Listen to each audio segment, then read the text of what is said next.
যখন মানুষের অস্ত্র ধরার সুযোগ থাকে না, তখন তার অস্ত্রই হচ্ছে অস্ত্র। অস্ত্র কি? মানে চোখের পানি, এটাই আপনার অস্ত্র। ইমাম শাফিঈ রাহিমাহুল্লাহ বলতেন যে তাহাজ্জুদের ওয়াক্ত, মানে যখন শেষ রাত চলে আসে, তাহাজ্জুদের ওয়াক্তে যে দোয়াগুলো করা হয়, এগুলো এমন এমন তীর বা এমন অস্ত্র যেটা কখনো ব্যর্থ হয় না। কেন নবী সাল্লাল্লাহু আলাইহি ওয়াসাল্লাম বলেছেন, কিয়ামতের আগে আগে মসজিদগুলো হবে চাকচিক্যময় এবং মসজিদ থেকে হেদায়েত উঠে যাবে। মসজিদ থেকে হেদায়েত উঠে যাবে। এমন হাদিস এসেছে যে মানুষ জামাতে নামাজ পড়বে, কিন্তু মুসল্লিদের মাঝে একজন প্রকৃত ইমানদার খুঁজে পাওয়া যাবে না। তা আপনাদের কি মনে হয় সেই যুগটা আসতে বাকি আছে অনেক?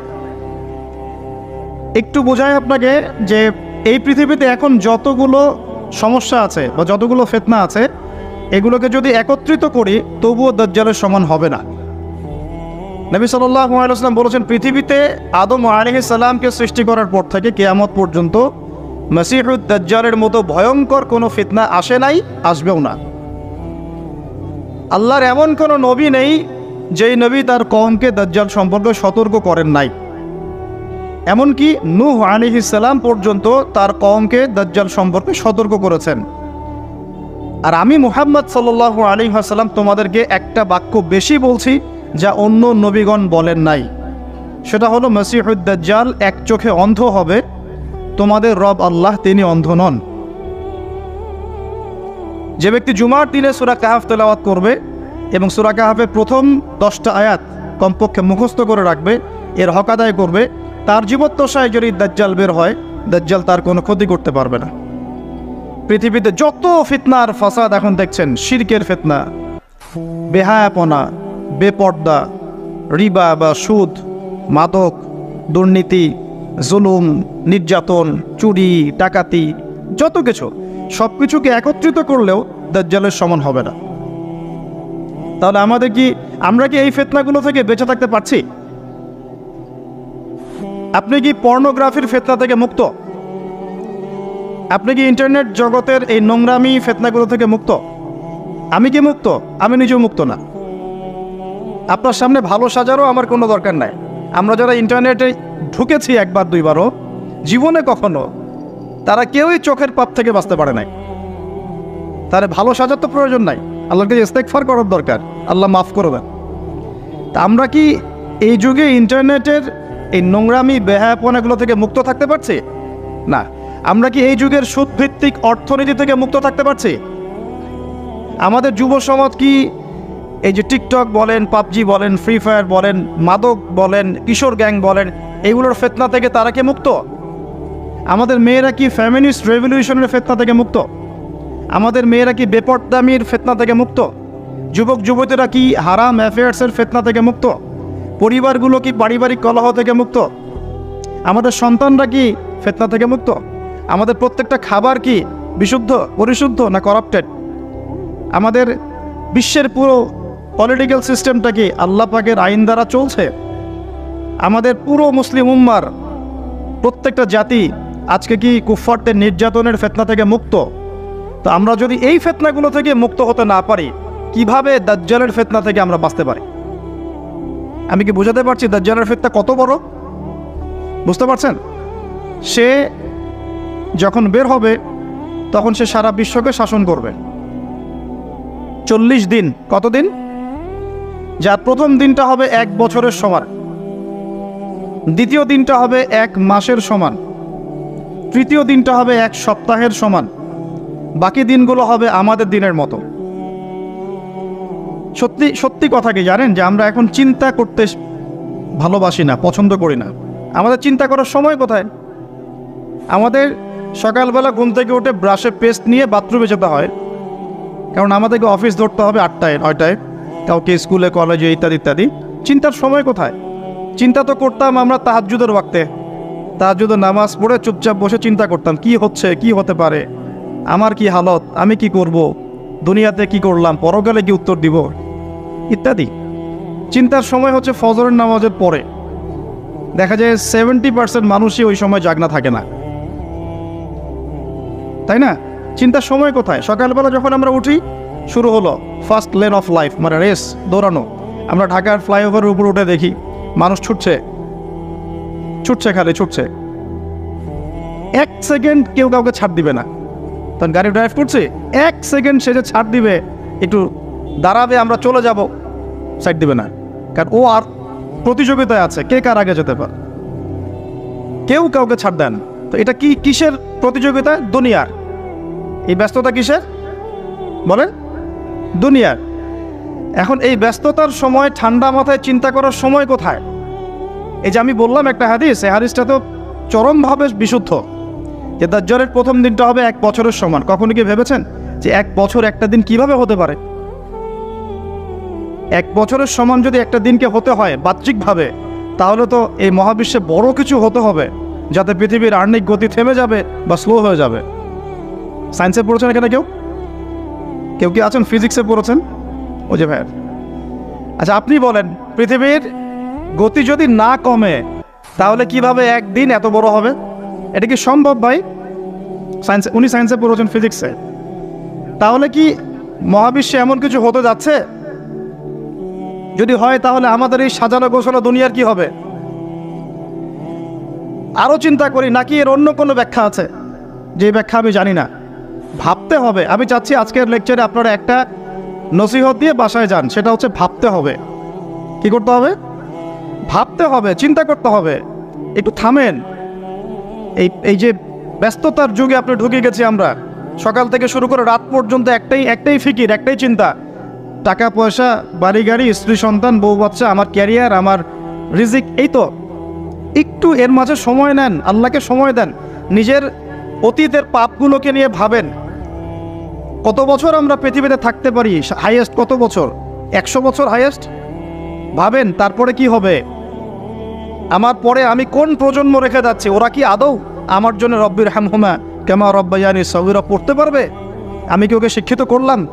আলিফ বাও তো চিনে না আমার ছেলেটা, আমার ছেলে আলিফ বাই চিনে না। এই জেনারেশনের একটা জেনারেশন ছিল, আমাদের আগের জেনারেশন, মাশাআল্লাহ। তখন কি হতো? প্রত্যেকটা গ্রামে গ্রামে, শহরে শহরে, স্কুলে কলেজে, বিভিন্ন জায়গায় বাধ্যতামূলক আপনি আরবি পড়তেন। এখন বিশ্বাস করেন তো?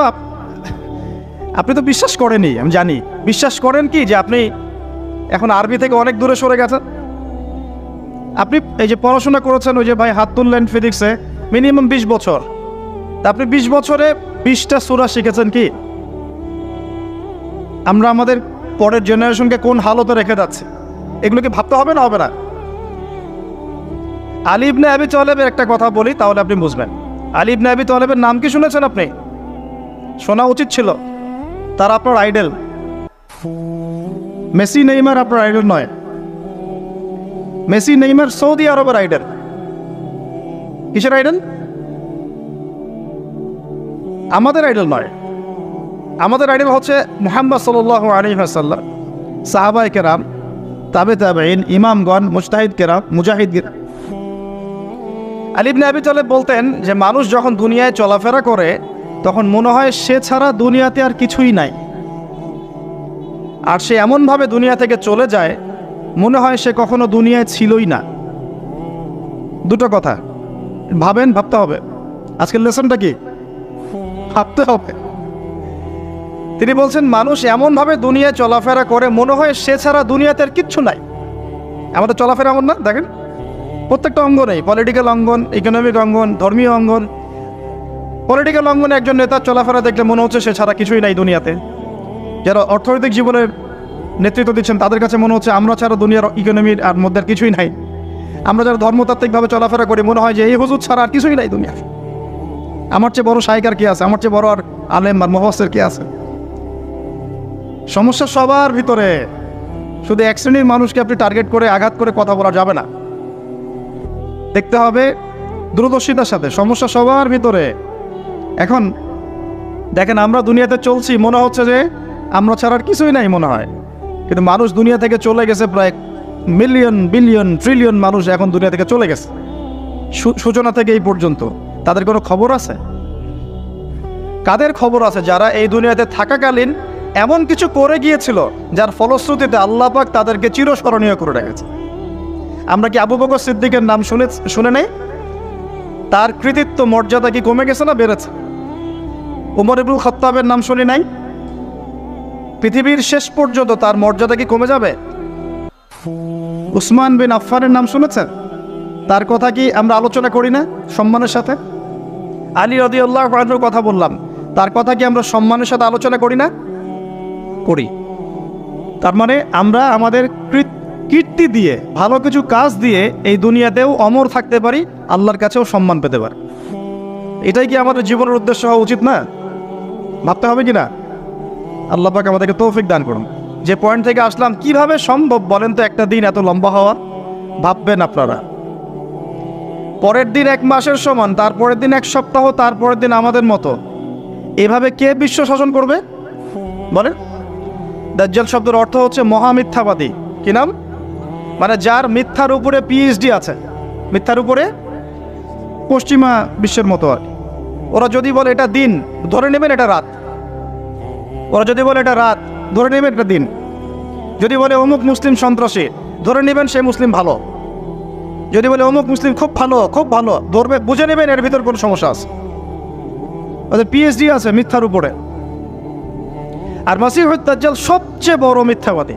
দাজ্জাল মানে মহা প্রতারক, যে আপনাকে এমনভাবে প্রতারিত করতে পারে যার খবর হদিস আপনি পাবেন। আমরা আস্তে আস্তে আসতেছি দাজ্জাল এবং তার সাথে বর্তমান সভ্যতার কি সম্পর্ক, এবং সামনে কিভাবে সে বিশ্বটাকে শাসন করতে পারে, এবং এর সাথে বর্তমান জেরুজালেম ইস্যুটা খুব গভীরভাবে সম্পৃক্ত আছে। মনোযোগ একটু ধরে রাখতে হবে। সে বিশ্বকে শাসন করবে। এখন আমাকে বলেন, আমার দিকে তাকান, আমাকে বলেন, একজন ব্যক্তি যদি বিশ্বকে শাসন করতে, অনুসারী লাগবে কি লাগবে না? একা একা একজন ব্যক্তি বিশ্ব শাসন করতে পারে? ও আচ্ছা, দাজ্জাল কি মানুষ না জিন নাকি? দাজ্জাল কে? এটা ফেরেশতা নাকি জিন না মানুষ? কি? এটাও একটা প্রশ্নের বিষয়। কিভাবে দেখুন,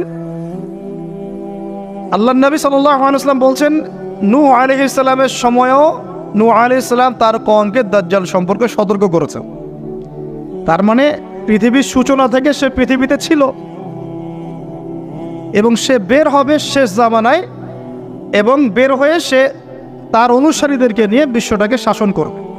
তার মানে অনেক লম্বা একটা হায়াত সে পেয়েছে। কোন জাতি এত লম্বা হায়াত পায় বলেন তো? কোন জাতি মানব জাতিকে এত লম্বা হায়াত পায়? একটা মিস্টেরিয়াস ক্যারেক্টার দাজ্জাল। সে কি? তারপরে দেখুন, নবী সাল্লাল্লাহু আলাইহি ওয়াসাল্লাম একটা হাদিসের মধ্যে বলেছেন যে তাকে ওই তামিম দারির ওই দ্বীপে বন্দি করে রাখা হয়েছে। আপনারা হাদিসে জানেন? অনেকে জানেন। দ্বীপে বন্দি থাকা অবস্থায় তাকে সাহাবীরা দেখেছেন অনেক বিশাল আকৃতিতে, ঠিক আছে? এবং সাহাবীদেরকে সে প্রশ্ন করছিল, তামিম দারিকে প্রশ্ন করছিল যে বাইসানের খেজুর বাগানে খেজুর কি ধরে? বলে হ্যাঁ ধরে। সে বলছে অচিরেই আর ধরবে না। তারপরে বলছে তাবারিয়া হ্রদে কি পানি আছে? সাহাবীরা বলছেন আছে। বলছে অচিরেই পানি থাকবে না। তোমাদের ওই উম্মি নবীর কি খবর? তখন সাহাবীরা বলছেন যে তিনি মক্কা থেকে মদিনায় হিজরত করে এসেছেন, বদরের যুদ্ধ হয়েছে, বালতির মতো তার অবস্থা, একবার এদিকে পাল্লা ভারী হয়, একবার এদিকে পাল্লা ভারী হয়। মানে বদরে জিতেছেন, উহুদে বিপর্যস্ত হয়েছেন। তখন এই ব্যক্তি বলছে যে তোমাদের জন্যে উত্তম হবে ওই ব্যক্তির অনুসরণ করা। দাজ্জাল এই কথা বলছে, তোমাদের জন্য উত্তম হবে ওই উম্মি নবীর অনুসরণ করা। তখন সাহাবীরা জিজ্ঞাসা করছেন আপনি কে? তো সে বলছে যে আমি হচ্ছি দাজ্জাল, আমি হচ্ছি দাজ্জাল। আমাকে অচিরেই এখান থেকে মুক্ত হওয়ার অনুমতি দেওয়া হবে, তখন আমি এই পৃথিবীটাকে শাসন করব। তো এইখানে সাহাবীরা দেখে আসছেন, যারা দেখে আসছেন তারা পরে ইসলাম কবুল করেছেন। তখন তারা মুসলিম ছিলেন না, খ্রিস্টান ছিলেন। কথা বুঝতে পারছেন? আর এখানে আমরা তাকে একটা বিশাল দেহি দেখলাম, শিকল দিয়ে বন্দী। আবার নবী সাল্লাল্লাহু আলাইহি ওয়াসাল্লাম একদিন মদিনার মধ্যে উমর রাদিয়াল্লাহু আনহুকে নিয়ে হাঁটছেন, সহিহ মুসলিমে আছে। খবর পাওয়া গেল যে মদিনায় একটা যুবক ছেলে আছে, ইহুদি মায়ের সন্তান একটা যুবক ছেলে, যার চুলগুলা কোকড়ানো, চোখটা একটু ফোলা, যার আলামতগুলো দাজ্জালের সাথে মিলে যাচ্ছে। তখন নবী সাল্লাল্লাহু আলাইহি ওয়াসাল্লাম ওমর ইবনুল খাত্তাবকে নিয়ে ওদের বাসায় গেলেন। দেখলেন খেজুর বাগানে সে বসে আছে, মনোযোগ দিন। এবার নবীজি গিয়ে বললেন যে তুমি কি দেখো? সেই ছেলেটা বলছে আমি আরশ দেখি। আরশ বোঝেন? সিংহাসন। কোথায় তোমার আরশ? সেই ছেলে বলছে পানির উপরে। কোথায়? পানির উপরে। নবীজি বলছেন তুমি তো তাহলে শয়তানকে দেখো। নবীজি বলছেন তুমি কি বিশ্বাস করো যে আমি শেষ নবী? সেই ছেলে বলছে আপনি কি বিশ্বাস করেন যে আমি নবী? কি বুঝতে পারছেন কথা আমার? নবীজি বলছেন তুমি কি বিশ্বাস করো যে আমি শেষ নবী? সেই ছেলে বলছে আপনি কি বিশ্বাস করেন যে আমি নবী? উমর রাদিয়াল্লাহু আনহু তরোয়ালের খাপ খোলা সারা। তিনি বললেন যে ইয়া রাসূলুল্লাহ অনুমতি দেন, এর গর্দানটাকে নামাই দিই, বেয়াদব, আপনার সাথে বেয়াদবি করছে। তখন নবী সাল্লাল্লাহু আলাইহি ওয়াসাল্লাম বললেন দাআহু ইয়া ওমর, তাকে ছেড়ে দাও। যদি সে সত্যিকার অর্থেই দাজ্জাল হয়ে থাকে, তুমি ওমর তাকে হত্যা করতে পারবে না। কেন হত্যা করতে পারবেন না? কারণ দাজ্জালের নিহত হওয়া লেখা আছে ঈসা আলাইহিস সালামের হাতে। কার হাতে?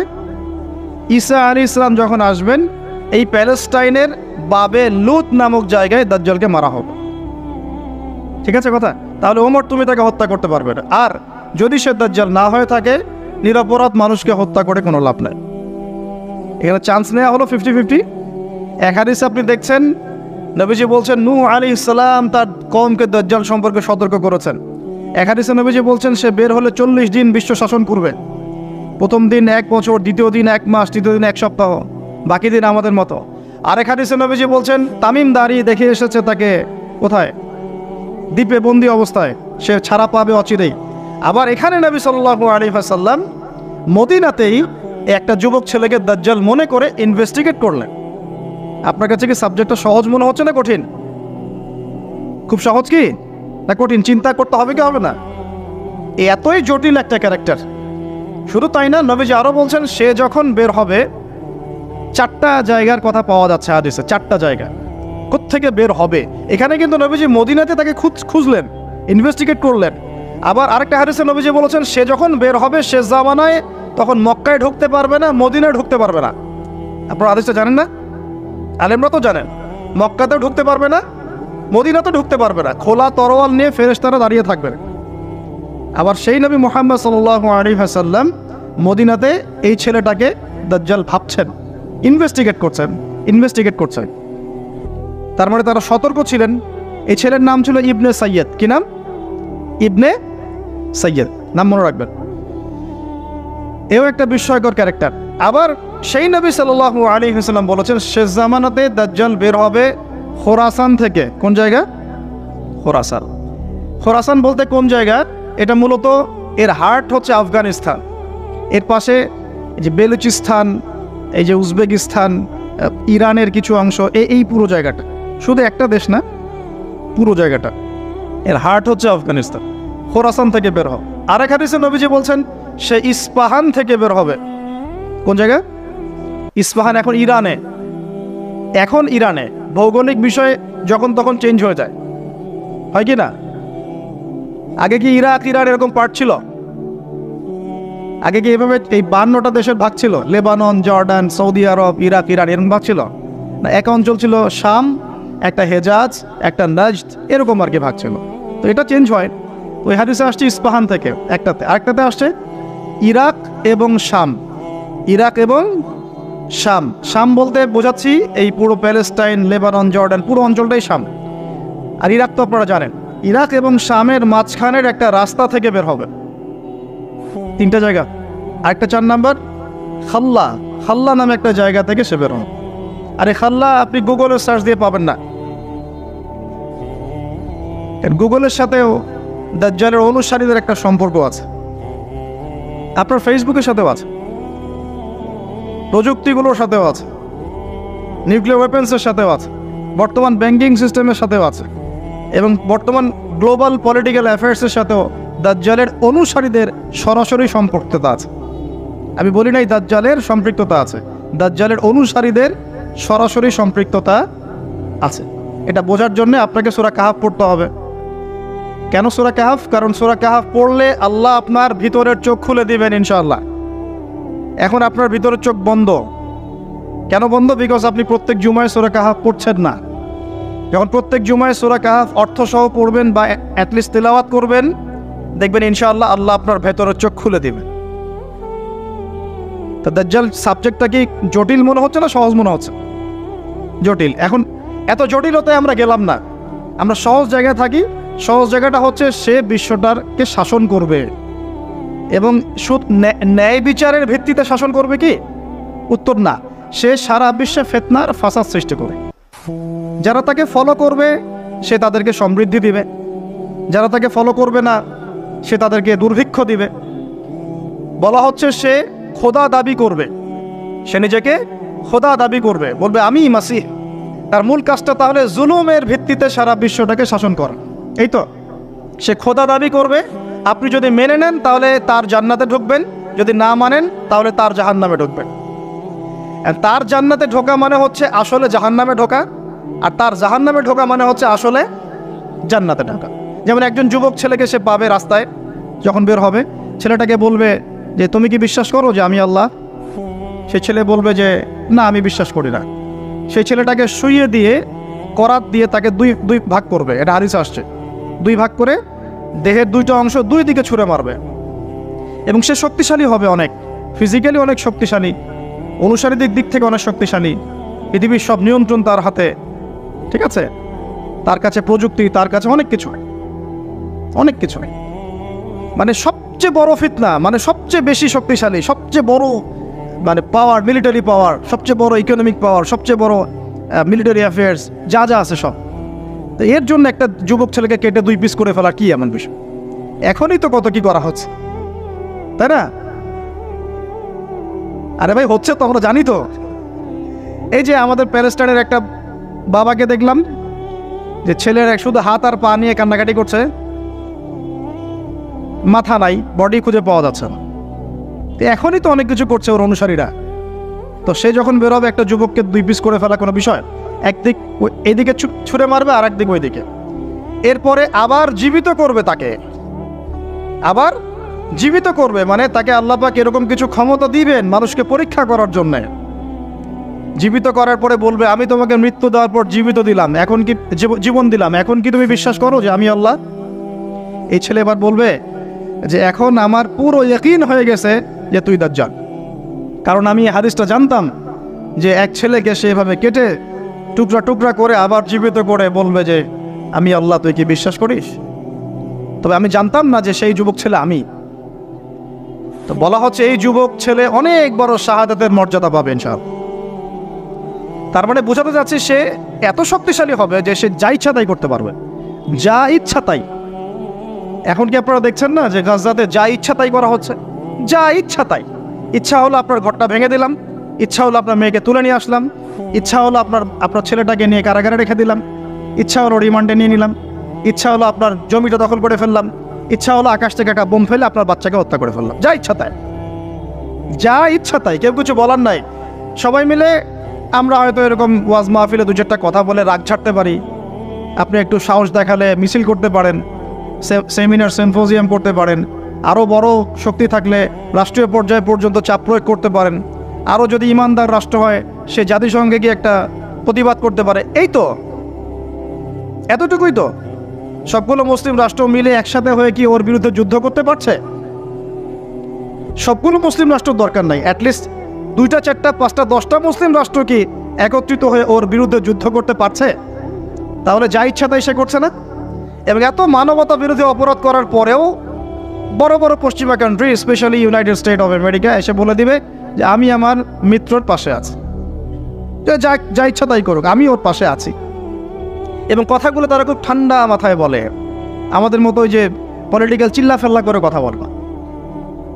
আমরা ওয়াজ মাহফিলে যে একদম চিল্লা চিল্লি করে গলা ফাটায় ফেলে দিই একদম, হ্যাঁ, মানুষের আবেগ বুঝে ওয়াজ করি, মানুষের আবেগ বুঝে ওয়াজ করি।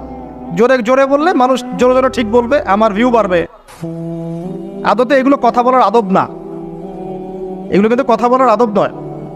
এখন বিষয়টা দেখুন, ঠান্ডা মাথায় বলে দিবে আমরা আমাদের মিত্রের পাশে আছি, তাহলে ও যা ইচ্ছা তাই করছে না? একটা ছোট রাষ্ট্র যদি যা ইচ্ছা তাই করতে পারে, দাজ্জাল করতে পারবে না? তাই মনে হয়?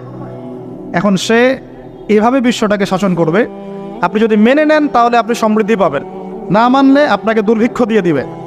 একটা কওমের পাশ দিয়ে যাবে, বলবে তোমরা কি বিশ্বাস করো যে আমি আল্লাহ? বলবে হ্যাঁ বিশ্বাস করি। ব্যাস এদেরকে সমৃদ্ধি, সোনা দানা হীরা জহরত যত খাজানা খনি আছে দিয়ে দিবে। একটা কওমের পাশ দিয়ে যাবে, বিশ্বাস করো আমি আল্লাহ, সে বলবে না আমরা বিশ্বাস করি না, তার ইমানদার। ওদের উপর বৃষ্টি বন্ধ হয়ে যাবে, দুর্ভিক্ষ। এখন দুর্ভিক্ষ, বৃষ্টি বন্ধ হওয়া ইত্যাদির অনেক ব্যাখ্যাও আছে। মূল কথাটায় আসেন, সে যদি বিশ্বটাকে শাসন করতে চায় তার অনুসারীর দরকার আছে কি নাই? আছে না নাই? আচ্ছা, এবার একটু ভালো করে বোঝেন। মনে করেন আপনার নাম হচ্ছে আমাদের আব্দুল্লাহ ভাই, মনে করেন, বা আব্দুর রহমান, ঠিক আছে? আব্দুর রহমান ভাই আমাদের মনে করেন যে বিশ্বটাকে শাসন করতে চায়। তাহলে ভাই আপনি বলেন তো, এই বিশ্বের অর্থনীতি আপনার নিয়ন্ত্রণ করতে হবে কি না? হবে না? হবে না। না নিয়ন্ত্রণ করে কি আপনি বিশ্ব শাসন করতে পারবেন? আচ্ছা, আপনাকে বিশ্বের এই পুরো গ্লোবাল অ্যাফেয়ার্স, পলিটিক্যাল অ্যাফেয়ার্সগুলো নিয়ন্ত্রণ করতে হবে কি না? হবে কি হবে না? আচ্ছা, আপনাকে বিশ্বের মিডিয়াগুলো নিয়ন্ত্রণে রাখতে হবে কি না? হবে কি না? আপনাকে বিশ্বের বড় বড় অস্ত্রশস্ত্রগুলো নিজের করে মজুত করতে হবে কি না? বিশ্বের সবচেয়ে দামি বিষয়গুলো যেমন অয়েল, গোল্ড, সিলভার, পেট্রোডলার, এগুলো আপনার নিয়ন্ত্রণে থাকতে হবে কি না? থাকতে হবে। আচ্ছা, বিশ্বের অর্থনীতি থেকে শুরু করে, রাজনীতি থেকে শুরু করে, সমরনীতি থেকে শুরু করে, মিডিয়া, প্রযুক্তি এগুলো আপনার নখদর্পণে থাকতে হবে কি না? তার মানে দাজ্জাল যদি বিশ্ব শাসন করতে চায় তাকে এই প্রত্যেকটা বিষয়কে নিয়ন্ত্রণ করতে হবেই। এখন আমার প্রশ্ন, সে কাদেরকে নিয়ে বিশ্ব শাসন করবে? উত্তরটা হাদিস থেকে নিয়ে নেবেন। নবী সাল্লাল্লাহু আলাইহি ওয়াসাল্লাম বলেছেন, সে ইহুদিদেরকে নিয়ে বিশ্ব শাসন করবে। মুসলমানদেরকে নিয়ে না, বৌদ্ধদেরকে নিয়ে না, খ্রিস্টানদেরকে নিয়ে না, অন্য কাউকে নিয়ে না। কাদেরকে নিয়ে? এমনকি ইস্পাহান যে শহরটার কথা এসেছে, ওই জায়গাটার থেকেও 70,000 ইহুদি তার সাথে যোগ দিন। কত হাজার? আরও যোগ দিবে এক শ্রেণীর মেয়ে। এক শ্রেণীর মেয়ের কথা আসছে যাদেরকে আপনি ঘরে রাখতে পারবেন না, তাদের বাবা, ভাই, স্বামী মিলেও ঘরে বেঁধে রাখতে পারবে না, ছুটে ওর সাথে যোগ দেবে। এক শ্রেণী হচ্ছে ইহুদিরা, এক শ্রেণী এরকম মেয়েরা, আরেক শ্রেণী হচ্ছে কিছু মুনাফেক, যার অন্তরে সামান্য পরিমাণ নেফাকিও থাকবে, সেও শেষে ওর সাথে গিয়ে যোগ দেবে। মূল যোগ দিবে কারা? তাহলে মূল বাহিনীটা কাদেরকে নিয়ে গঠিত বলেন? আচ্ছা, এখন আপনি আমাদেরকে বলেন, এবার আমার দিকে তাকান, ফোকাস করেন, এখান থেকে আমরা আস্তে আস্তে আস্তে আস্তে একটা কনক্লুশনে আসবো। দাজ্জালের ক্যারেক্টার বুঝেছেন, ওর ফাংশনটা কি সেটাও বুঝেছেন, কাদেরকে নিয়ে বিশ্ব শাসন করবে সেটাও জানলেন। এখন একটু লক্ষ্য করে দেখেন, আপনাকে আমি 2000 বছরের ইতিহাস এই 20 মিনিটে বলে শেষ করে দেব। কত হাজার বছর? 2000 বছর। ইহুদি কারা? ইহুদি আর বনু ইসরাইল কি এক? উত্তর না। খুব ভালো করে কথাগুলো শোনেন, এগুলো বই পড়তে অনেক সময় লাগবে আপনার, এবং ঘাটাঘাটি করতে অনেক সময় লাগবে, খুব অল্প সময় বুঝে নেন। ইহুদি বনু ইসরাইল এক নয়। বনু ইসরাইল কাদেরকে বলা হয়? ইব্রাহিম আলাইহিস সালামের ছেলে, এক ছেলের নাম ইসমাইল, এক ছেলের নাম ইসহাক, ঠিক আছে? ইসমাইল আলাইহিস সালাম থাকেন মক্কায়, সেখানে তাকে কেন্দ্র করে একটা সভ্যতা। এই বংশে সর্বশেষ নবী মুহাম্মদ সাল্লাল্লাহু আলাইহি ওয়াসাল্লামের জন্ম। তার মানে আমরা বনু ইসমাইল। আমরা কারা? বনু ইসমাইল। আমরা মুহাম্মদ সাল্লাল্লাহু আলাইহি ওয়াসাল্লামের কওম, উম্মাহ। আর এইদিকে আরেক ছেলের নাম হচ্ছে ইসহাক, যিনি থাকেন ওই শামে, ওই প্যালেস্টাইনে, ওই জেরুজালেমে, ওই জায়গা, ওটা শাম, ঠিক আছে? এবং ওখানে তিনি তার বংশ বিস্তার হচ্ছে। তার ছেলের নাম হলো ইয়াকুব। কি নাম? ইয়াকুব আলাইহিস সালামের আরেক নাম হলো ইসরাইল। ইয়াকুব আলাইহিস সালামের আরেক নাম কি? ইসরাইল। এবং তার সন্তানদেরকে বলা হয় বনু ইসরাইল। তার সন্তান অনেক। এই সন্তানদের মধ্যে একজনের নাম ইউসুফ, ঠিক আছে? তারপরে আসছে পরে ইউনুস। এই বনু ইসরাইলের মধ্যেই দাউদ, মূসা, সুলাইমান, ঈসা ইবনে মারিয়াম। বলা হয় 1,24,000 নবী রাসূলের মধ্যে বেশিরভাগই এখানে এসেছে। তাহলে বনু ইসরাইল বলা হচ্ছে এই কওমটাকে। তা ওদের নাম বনু ইসরাইল থেকে ইহুদি হলো কখন? যখন তারা ঈসা আলাইহিস সালামকে স্বীকার করলো না তখন। ঈসা আলাইহিস সালাম কি তাদের মধ্যে আসেন নাই? সেই ঈসা আলাইহিস সালামকে যখন তারা অস্বীকার করলো, তখন তাদের নাম আল্লাহ পাক এই বনু ইসরাইল থেকে পরিবর্তন করে